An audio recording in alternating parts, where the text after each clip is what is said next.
Alright, I guess we are live, and I guess it's actually working.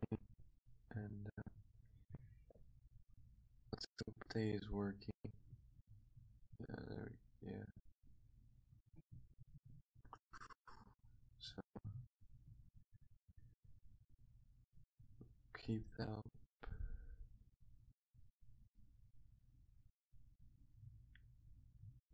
My equipment is not doing too well.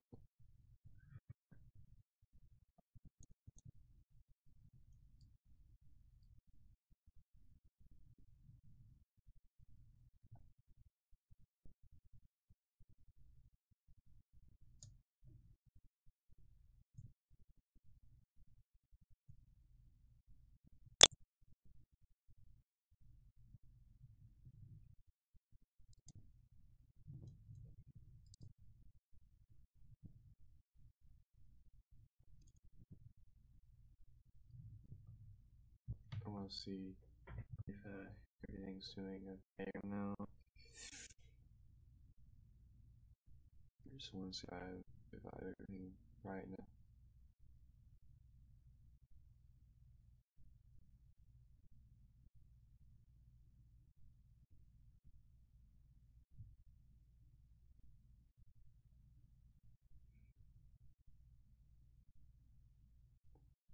It's good enough.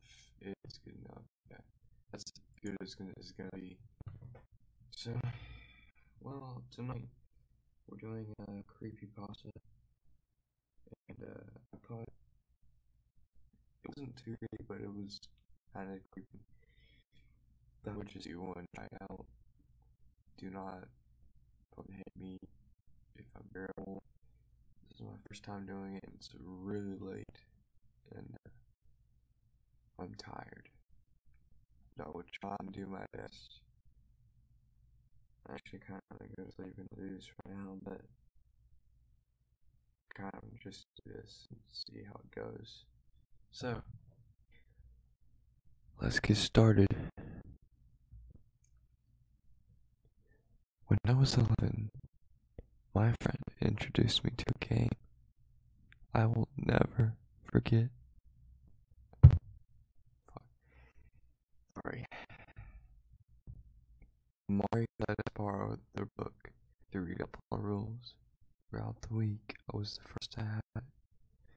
When it first said, after reading through it, it was harder than I had imagined to let go. It was a children's picture book. As we'd all known, the pictures inside were hand-drawn and simple. But there was something captivating about this. Shadow blob, thorn eyes. Something I could never understand.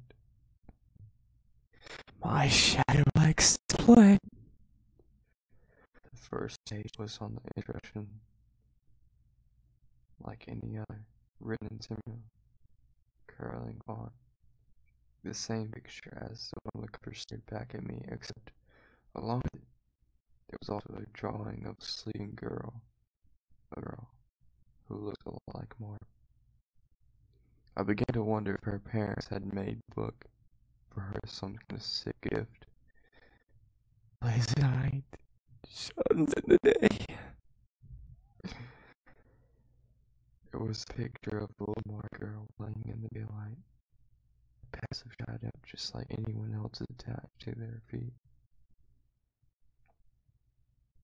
Then this page was completely black. Steve, those are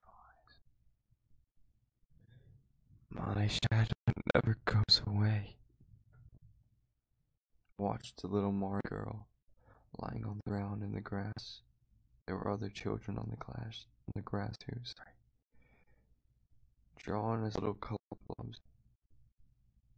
With my friends, my shadow plays. The colored blobs' faces now. Drawn, pale face. I don't care what they say. Sorry again if I sound terrible. Faces were scared. Dead on the grass, we must lay. Our garden exactly like Murray's. little children-sized blobs lying in the street grass. I can't speak, I'm tired, sorry. Above them almost as an afterthought, two white circles had been painted. They hung over the children watching, without being seen. My shadow takes us each way. The child's face was filled with anguish, drawing more detail than I had seen in any previous picture. It was hung over the shadow, the creature's shoulder. The child seemed to be the creature's body. The child had no eyes. Until the last one wins, hooray. A victory medal, child holding it, bathed in the safe glow of day. Again, we must play. At this moment, I realized the pictures were repeating themselves. I saw the same shadow, the same garden, the same eyeless children lying in the grass. Sleep like the dead, another day. Over and over again, the drawings repeated. I don't care what they say. A doubled page. Spread of the front cover. Moss stood next to her tower. Shadow. I'm really tired, so if I repeat things or say things are wrong, it's not my fault.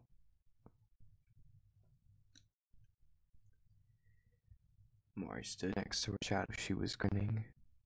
Sleep like the dead another day. The poem left me with a deep feeling of dread in my stomach.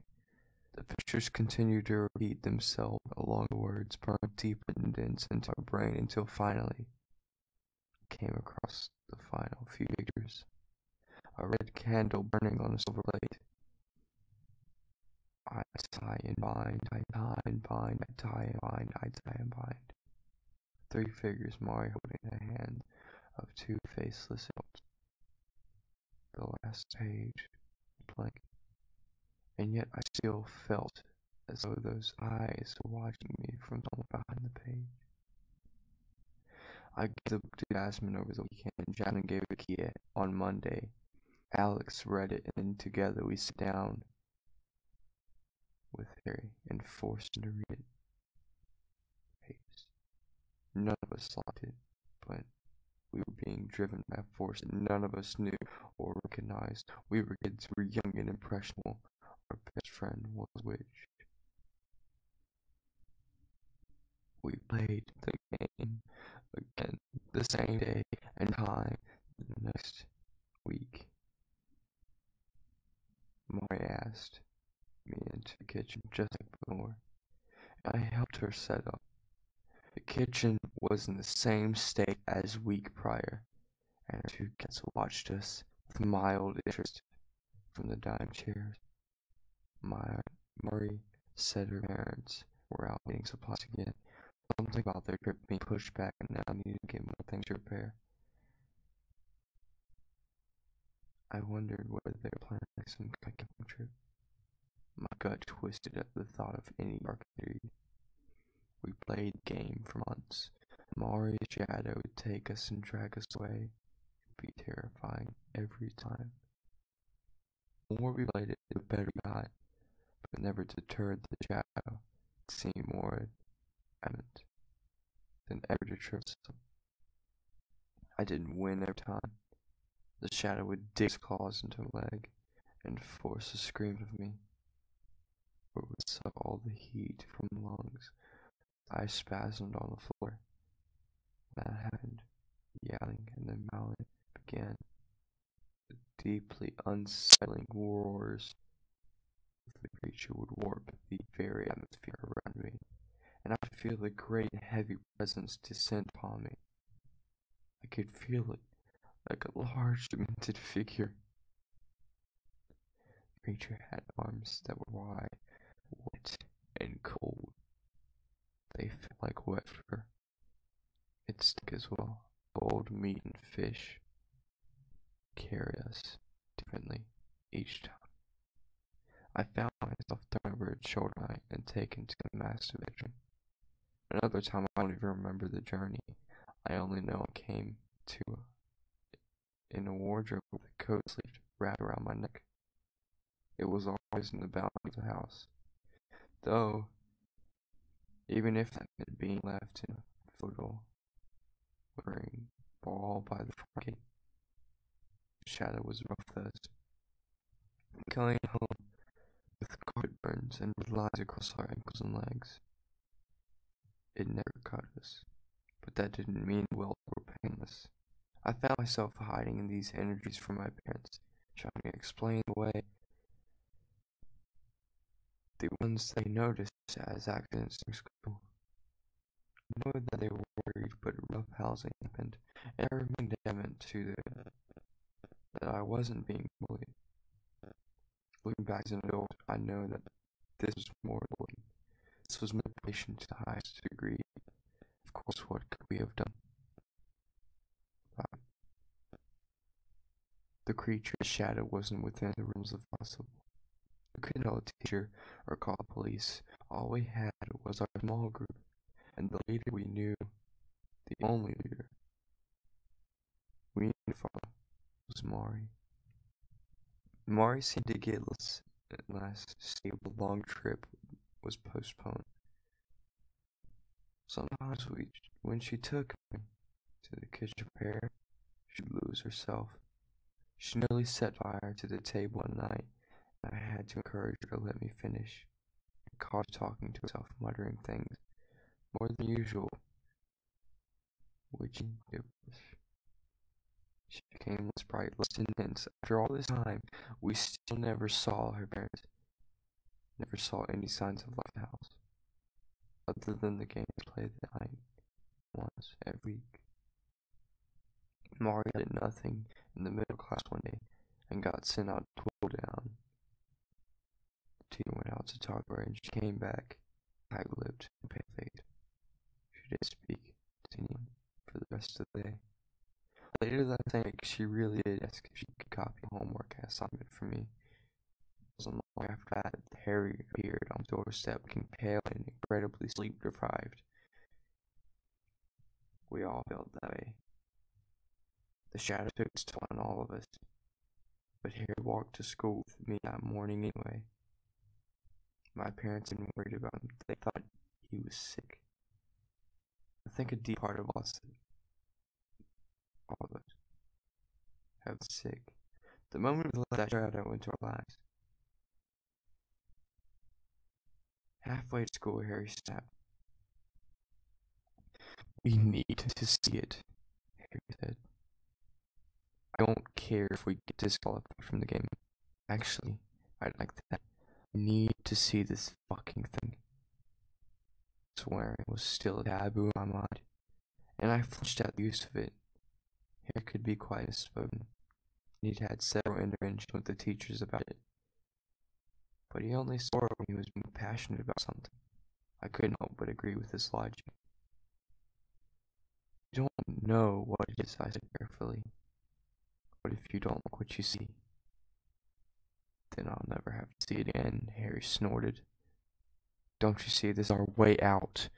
Our way out." Harry kept talking all of us into doing it, and the game frayed our minds so much that was so.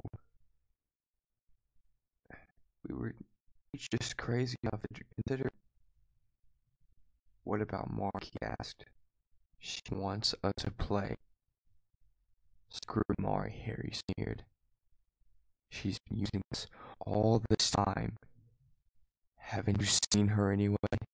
She's gone nuts. She's one detention away from being suspended."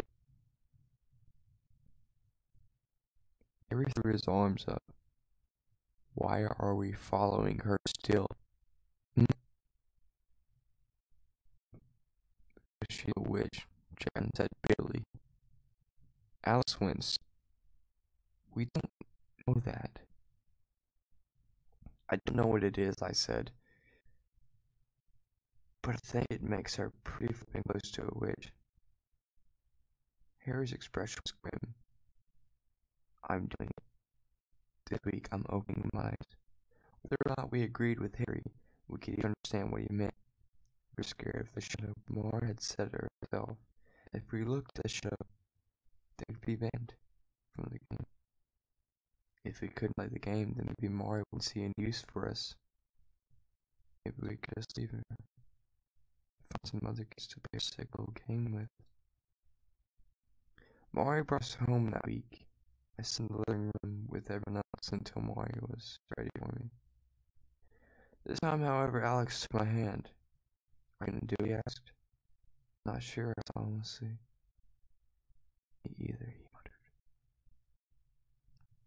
I shared a look with Jasmine and Keith. "Don't do it if you don't want to," I told them. "Says the bravest of the brave," Harry said suddenly. Allie the fearless, Allie the girl who went and won the first round. You can't really sit there and say you don't want to do it. Allie, Marie's voice. I didn't respond to Harry. Instead, I stood and walked off, leaving for the kitchen as always. Mara's hands were shaking as she tried to light the candle. She was restless. She kept turning her head as though she was listening to someone speaking. "Leave me alone," she muttered. "Mari?" I asked, uncertain. She jumped, nearly dropping the match. Sorry," she said, grinning a strained and dull smile. I just... She shook her head. "Remember when I said our ghost friend got rid of us?" "Not unsure." "Not more," Mari said brightly. "They talk so much, it's doing my head in." She lit the candle. "I keep hoping the next game I might do something about it. Might develop.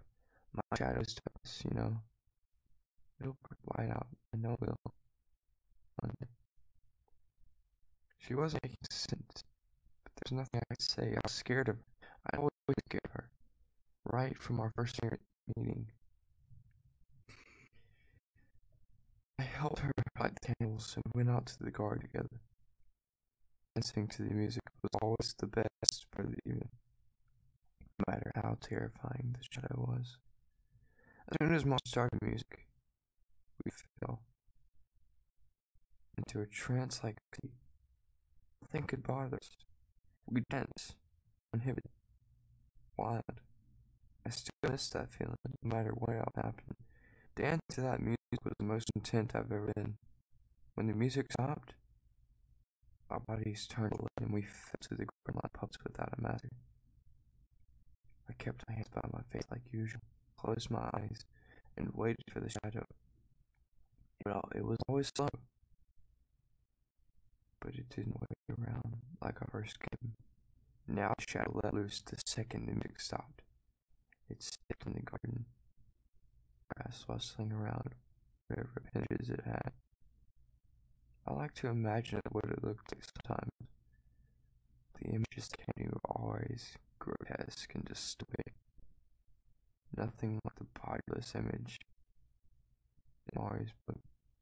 The only thing identical in my mind were the eyes. Harry was me. I knew that. I planned that. I hadn't decided whether I would open my eyes. In fact, a part of me wondered if I would be able to all. After all, our bodies felt like bricks without our troll. It would be so hard to believe that our eyes wouldn't open either. I feel the air begin to cool around us, and I could hear Jasmine whimpering and rhythm on the ground. The creature made a strange chittering sound, low and guttural, threatening to its core. Jasmine screamed, and the next moment she was thrashing, yelling out, the grass ripping away from the soil. It sounded awful. Like every time before, we all just lay there asleep, like the dead. The creature took different thoughts with us each time, a way of messing with our heads. I could feel its claws run over my ankles and try to breathe calm through my nose. Walking around was always easier for our psyche, and sometimes we'd fight over it after the game's over. For the week, He had begged we take in turns, that we agreed to let someone win every week. Of course, none of us liked the feeling of being touched without our consent by a creature we couldn't see. But none of us could make the promise that we'd be able to remain unresponsive to the creature anyway. It seemed to learn from us. And the fact that we tried to create some kind of pattern it led it to randomizing its own. My legs lifted only for them to be dropped suddenly. My ankles ached as shockwaves of pain rushed through them. I held my tongue to keep from sobbing. The shadow moved around. Around me, the pressure of its presence, so intense that I could barely breathe. I could feel its wet, furry appendages slithering over me, playing me like a rag doll. It would lift me only to lower me down, hold me close, letting the stink of it melt with my clothes, then drop me again. Then I felt something cold and wet slither into my ear. I didn't know what it was.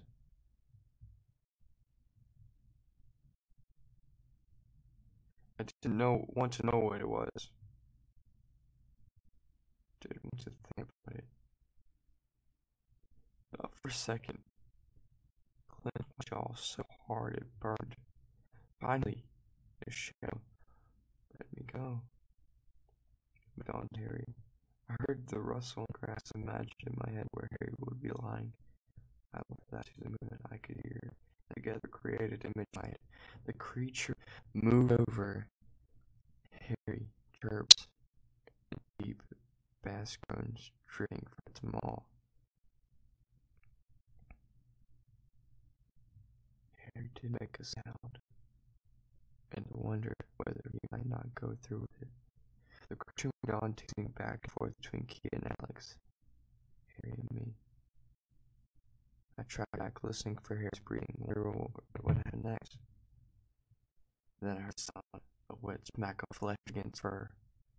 Someone must have hit the creature.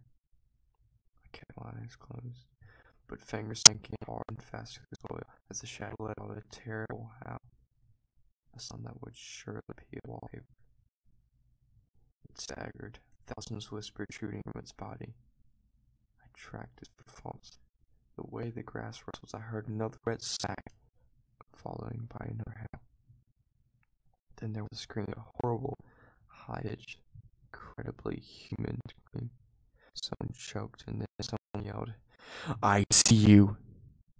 Underneath the yelling and growling. The voice was hard to make out. The next sound, however, was very easy to track. The wet, thick sound of ripping paper. The crack of something like a bone. Gargled screams cut short by wet gargling. The heaviness of my limbs redacted, and I put myself upwards. I was terrified. The cold was everywhere. The voices were whispering from every direction. There was still someone screaming. I grabbed my face, ashamed of my own fear. My heart thudded so hard I felt sick. Finally, as another wet sound sounded, I opened my eyes. I don't know why I thought it was so quick that the picture in my mind may have been false.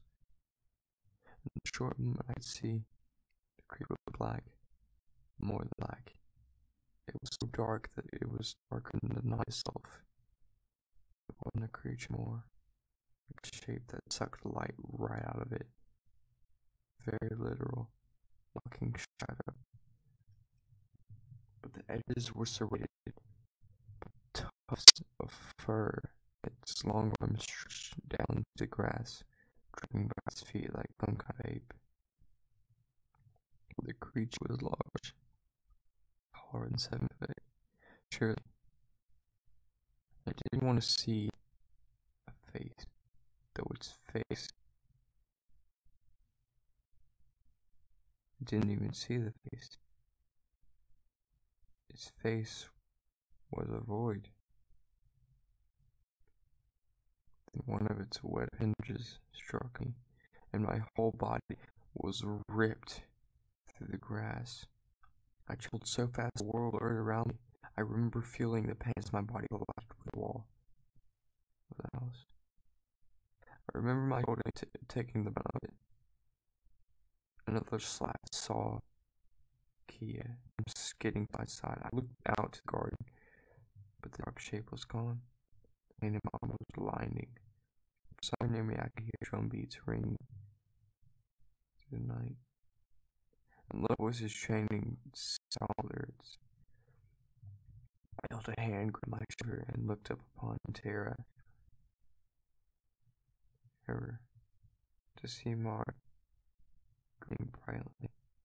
It may have been the pain, but as I stared at her, I couldn't see her eyes. Just two bright, pale lights where they should have been. When I opened my eyes again, I was lying on the rug in the master bedroom. I've been in various places here before, and I immediately registered familiar of my surroundings. Mar's two cats were stretched out on the bed. They watched me as I sat up, rubbing my eyes, trying to understand what just happened. Then I remembered the screaming and the wood ripping and the bones crushing. I reached for my own shoulder, confused when I felt no pain. I pushed my hands into the floor, staying myself as I stood. I needed to get downstairs to meet up with everyone. I had what happened. I met Kia on the stairs. She was crying freely, hugging her own body as though to let go would mean falling apart entirely. "What did you see?" I asked her, holding her arm. She shook her head. Her lips trembled as a sob broke from her throat. Jasmine appeared in the downstairs hallway. "Guys," she said, I think something bad happened. In contest with a normal game around. Hearing John say that was equivalent to quite probably the worst thing we could have heard. We followed her without questioning. I nearly tripped myself in a bid to get in the ditch. The first thing I saw was a red liquid oozing all over the kitchen tile, puddling down the table. My head spun. Couldn't see. I couldn't breathe. Jasmine shook my shoulder, and I took a step aside, let out a harsh breath, nearly laughing at my own stupidity. The red liquid was wax. Wet red wax that melted from Mari's candle. She must have brought it back inside and tried to put it out. The flame was gone now, and the candle had melted completely. Harry sat at the table, a grim line set to his face. "Hey," I said, moving to his shoulder. Did you get disqualified?" "Alan," Jasmine said quietly. I heard Kia sobbing. I looked at him and then back at Harry. He had his face in his hand now. He was shaking his head. "I hit it," he muttered.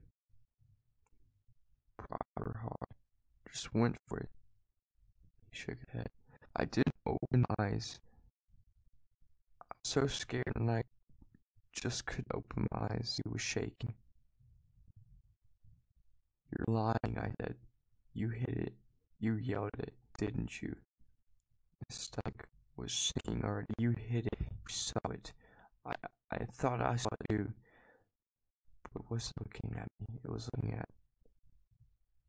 My chest itched. I looked around the room. "Where's Alex?" I asked. The blond boy was nowhere to be seen. Did he come out from where I should have put him? No, Jasmine, barely. He was crying fully now, thick tears streaking down his cheeks. Mari never came back either, Jasmine added. Harry's fist slammed against the table. I should have opened my eyes. I was stupid. I didn't open my eyes, and that fucking shadow's gun took. I shook my head. It took Alex. "Must have," Jasmine said. "He's not in the house. I've already looked." "Oh, God," Keith sobbed. I heard what I heard. There. What I heard was awful. I shuddered, bone breaking, screaming something wet ripping. Could have been Alex. Had the shadow. I wanted to be sick, but the coldness in my chest opened up, take that feeling away. All that was left was bitter emptiness. An emptiness where Alex should have been. What do we do? I asked. Where's Molly? She can just be gone. This is her house. How do we know that? Jan shot back. We never met her parents. This house never has any mess. This could be anyone's house. No. She's a kid, guys. She's a kid like us. She wouldn't have. She wouldn't. She's a witch. Kea mode. A real witch. And she took Alex. None of us said a word until the following day. We all remained in our modest dream world, hoping that Alex would show up for school in the morning. Of course, he didn't. Mar didn't turn up either. That's when the phone call started. Alex's parents rang my parents, rang Jasmine's parents, rang Harry's parents, and Kia's. The police were involved. And what were we supposed to say? Were we supposed to tell the truth? Tell the cops we'd been playing a game of the witch or shadow? We'd been manipulated, brutalized, tortured by something that went beyond the realm of possible. What did we say? We said we'd been at Marnie's house, and we'd been watching scary movies. We said Alex got scared, left early, and that was the last we saw of him. When the police were knocking on Mary's house, no one was there. No proof of the address could be found. Nothing linking to Mari or family to the house at all. The house we'd spent months in, the house we'd grown into with each other. In every room, each and every room. We were forbidden to go there again. It was another mystery and a sea of mysteries, and we were all terrified. I remember feeling so cold after that, like whatever had been inside me since the night so long ago. By the swing, I'd finally had enough. It opened and swallowed me whole. There was a constant coldness in my blood. I couldn't sleep, could feel, could dream. I think we all felt that way after Alex's to their appearance. No one felt the cold like I did. I had no way to explain it to anyone, until one night at least. But I felt so tired and so destroyed that I got out of bed and snuck out the house. Then I walked all the way to Marnie's. And I just stared at it. The flowers by the door, at the ring on the front wall. In that moment, I felt the cold shift. It grabbed from my chest and moved to my blood, rushing to a single spot on my shoulder, the shoulder I should have shattered weeks ago. I turned into that feeling and stared. A little blonde-haired boy on my age. Blonde boy named Alex. He was so cold. Thought you were never afraid, he said. I was wrong. I thought I was dissociating again. There's no way this could be real. We stared at each other for a long time. You saw it, I said. What did it look like? I saw it, he confirmed. I can't tell you though. All I say is it look how you think you remember it. All dark. No light. How do you know that? I know a lot now. You're not really here, I said. I'm going mad. My parents think must be. You're not mad, I said. The smell was intensely sad. Where did you go then? I asked him. You kind of just disappeared. Did Mari take you? Mari's around, Alex agreed. She doesn't like me. She doesn't like any of us. I think I get it now, though. The reason she's like that. You sure? Hands slipping into his pockets. It's not her fault. I think her parents got her in some bad stuff, you know. Those shadows have to stay fed. Any of us have? Shadows always play games. People like Mari, they just help, I think. And then there's like me who could play the game. Disqualified. Is that what happened? Yeah. Alex's smile was close to heartbreaking. I definitely can't play the game again. A sob broke out of my throat. I grabbed him, hugging him hard. He wasn't soft or warm or human. He was cold and hard. Nothing.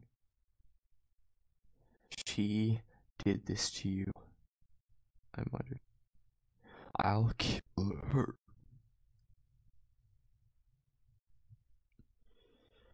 You can't, Alex said softly. I don't want you to. But things are different. A few days. I want you to let them be. Can you do that? I don't know what you mean. But you will, he said, smiling sadly. I have to go soon. I have to see Harry still. And then... Where? I demanded. His eyes were thick. Feel it. I have started to cry. Do you remember his friends? The next day at school, I didn't talk to Alex like before. Never remember that I did with the grizzly. And people commenting about him being dead to some rail drag. Found face down and bloated in a lake. No. Next day in the faculty, they told us about an idea they had. We're going to design a card for Alex's family. And we're going to have a half day off to see the new Blackens on one of the benches in the gazebo. It's hiding free actions all the time. And we had to Alex in the hospital after that allergic reaction was heartbreaking. But at least we knew where he was. At least we knew we'd pray to him if we wanted. If the day had played out any other way, I might have decided that seeing Alex had been nothing but a dream. Instead, Harry, Kia, Kimberly, and I all met after school at the gates after the flag ceremony. Harry kept hitting the wire fence by the gate. You saw my ass? Harry nodded. We all did, and Brilla said. This sucks, I said. This is so wrong. Mari killed him. Shh, Key whispered. No, I said louder. Mari killed him, and she's gonna get away with that? Why? The air froze in my lungs. A electric chill ran down each of our spines. I can't tell you what went through my mind. I saw Mary stood there. Her dark ringlets were perfect, and her eyes were black, intense, smiling at us, though she wasn't visiting a crime scene. I wanted to kill her. In that moment, I've never wanted to kill anyone more than I had ever wanted to kill her. I took a swing at her, but Harry grabbed me, pulling me back, and I kicked him, but he did not let me go. Not even when I was stopping. I killed him, Mari said. Is that what you wanted to hear? None of us said anything. It's in a consolation, Mari said. He won't leave me alone. I'm in your ass suddenly. Mari's sarcasm to him solid and cold. How many? She repeated. How many are there? Harry asked. You've. It's not a simple answer, Mary said. Family quite old. If you can believe it, that's the first thing that my shadow has. She shook her head. I'm sorry, I don't think you'd understand. Maybe one day you might, but not today, not tomorrow. He's behind the bell. I said, you said kids who couldn't move on with her. He died a very terrible, painful death, Mary said. Matter of factly, where else did you think he'd be? I wanted to strike her again. I think Harry too, because he didn't swear he was holding me. We both stayed where we were, though. You're not welcome here anymore, Jasmine sneered. Wherever you live, whoever you live with, none of you are wanted back here, Alex said. You were leaving. He said you were leaving. I hope you stick to that. She sniffled. Least you could do for him. He didn't say a word. Her body shook with hatred, so pure that it hurt to look at. Mark nodded solemnly. My family will be taking me away now. I won't tell you where we're going. What happened? Don't call back, I growled. Mari smiled solemnly. It was my service, she said. I'm glad his parents get some closure. Yes. Closure. Alex's parents spend the rest of their lives at the ward in reality. On their heads. A reality where Alex had a fatal allergic reaction and passed away in the early hours of the morning, the same night he'd been at Mari's. Alex had been torn to pieces by a shadow, but outside our group, no one would ever know that. Mara walked away from us, down across the road where Duke was waiting for her.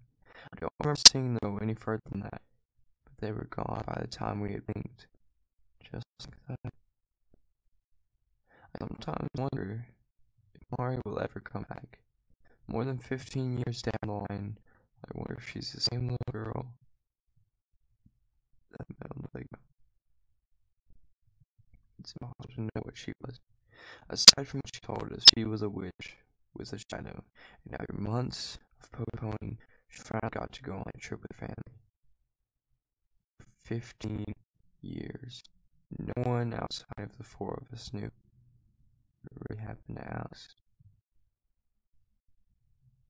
But now you do.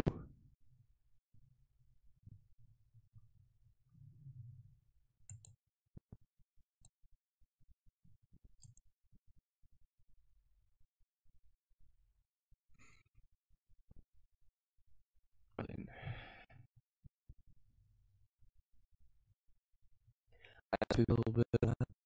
I will a little bit, and it's all good. But was this video for you guys? I thought I would go ahead and do it. Sorry, my equipment is not very good, but I work with what I got. I got a Blue Yeti mic here. I have free equipment that's pretty good, but I work with it, and that's what I got, so I'm using it. But I really do hope you guys like this video and you guys enjoy it. But you probably won't. You probably like this fucking shit. I mean, probably is. But I guess I'll see you guys in another video. But until then, I'll see you next time.